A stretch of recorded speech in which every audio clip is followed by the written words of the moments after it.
உங்கள்ட்ட ஒரு 15 லேக்ஸ் இருந்தா, நீங்க என்ன பண்ணுவீங்க? ஆக்சுவலா நான் என்ன பண்ணேன் அப்படின்னு தெரியுமா? இன் 2022 ஒரு வழியா கம்பெனிய நடத்தி, கம்பெனியோட ஃபண்ட்ல ஒரு 50 லேக்ஸ வந்து சேகரிச்சுட்டோம். ஸோ, இப்ப எங்களோட மைண்ட் செட்ல இருந்தது, இந்த 50 லேக்ஸ வச்சு கார் வாங்குவோமா? இல்ல நல்ல லக்ஸரியான பைக் வாங்குவோமா? இல்ல நல்ல வாட்சஸ் வாங்குவோமா? அப்படின்னு சொல்லி இல்ல. அந்த காச எப்படி இன்வெஸ்ட்மென்ட் பண்ணலாம்? எதுலருந்து எப்படி ரிட்டர்ன்ஸ் எடுக்கலாம்? எது பெஸ்ட்டான இன்வெஸ்ட்மென்ட் அப்படின்னு சொல்லி திங்க் பண்ணிக்கிட்டே இருந்தோம். ஸோ, அப்போ எங்களுக்கு தோணுன ஒரு விஷயம் தான், எப்பயும் டெய்லி தேவைப்படுற ஒரு விஷயம், தண்ணிக்கு ஈக்குவலான ஒரு விஷயம் அப்படின்னா பெட்ரோல் தான். ஏன்னா டெய்லி வந்து எல்லாரும் பெட்ரோல் போடுவாங்க. அப்போ பெட்ரோல் பங்க் அப்படின்னு சொல்றது இப்போ டெய்லி நீட்ஸா இருக்குது. அதுவும் ரொம்ப சிம்பிளான சிஸ்டம். அவங்களே பெட்ரோல் பங்க்ல சிஸ்டம் குடுத்துருவாங்க. ஸோ, இப்போ ஃபியூல் பண்றதுக்கு ஒருத்தங்கள நம்ம ஹையர் பண்ணோம் அப்படின்னா, ஃபியூல் பண்ணிட்டாங்க அப்படின்னா, அதில மீட்டர்ல இருக்கும். இன்னைக்கு இவ்வளோ கேஸ் கலெக்ட் பண்ணியிருக்காங்க அப்படின்னு. அந்த கேஸ கலெக்ட் பண்ணிட்டோம் அப்படின்னா, ரொம்ப ஈஸி. இந்த சிஸ்டமும் நல்லா இருக்குது. அண்ட் பெசிவா நிறைய மணி மேக் பண்ண முடியும் அப்படின்னு சொல்லி ஒரு அண்டர்ஸ்டாண்ட் பண்ணோம். சரி, இத ஏன் பண்ணக்கூடாது அப்படின்னு சொல்றதுக்காக ரிசர்ச் பண்ண ஸ்டார்ட் பண்ணதுக்கு அப்புறம் தான் எனக்கு 3 விஷயங்கள் கிளியரா தெரிஞ்சுக்கு. ஒரு பெட்ரோல் பங்க ஸ்டார்ட் பண்ணணும் அப்படின்னா 50,00,000 போதாது. குறைஞ்சது 3,00,00,000ல ஆரம்பிச்சு 8,00,00,000 வரையும் போலாம்.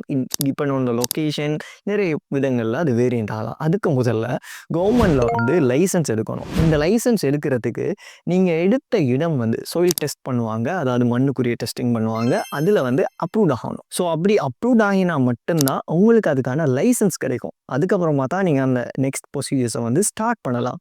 ஸோ, அப்படி நிறைய ஃப்ரான்சைஸ் குடுக்க பெட்ரோல் பங்க்ஸ் இருக்கும். அதில உங்களுக்கு எது சிறந்ததோ அத வந்து நீங்க எடுத்துக்கலாம். ஸோ, இதில 3வது விஷயம் எனக்கு தோணுனது என்ன அப்படின்னா, 50,00,000 இருந்தாலும் நம்மளால ஒரு பிசினஸ ஸ்டார்ட் பண்ண முடியாது. பட் எனக்கு அது ஹர்ட் ஆகல. நான் சுத்தி இருக்கிறவங்கள திங்க் பண்ணேன். அதாவது எங்களோட ஊர்லயே எடுத்துக்கிட்டா கிட்டத்தட்ட 4 இல்ல 6 பெட்ரோல் பங்க்ஸுக்கு மேலேயே இருக்குது. ஸோ, அந்த 6 பேருமே கோடீஸ்வரங்க தான். அவங்க வச்சிருக்கிற ஒரு பிசினஸ்ல இருந்து மட்டுமே இவ்வளோ பெரிய இன்வெஸ்ட்மென்ட் பண்ணி அதிலிருந்து ரிட்டர்ன்ஸ் எடுத்துட்டு இருக்காங்க.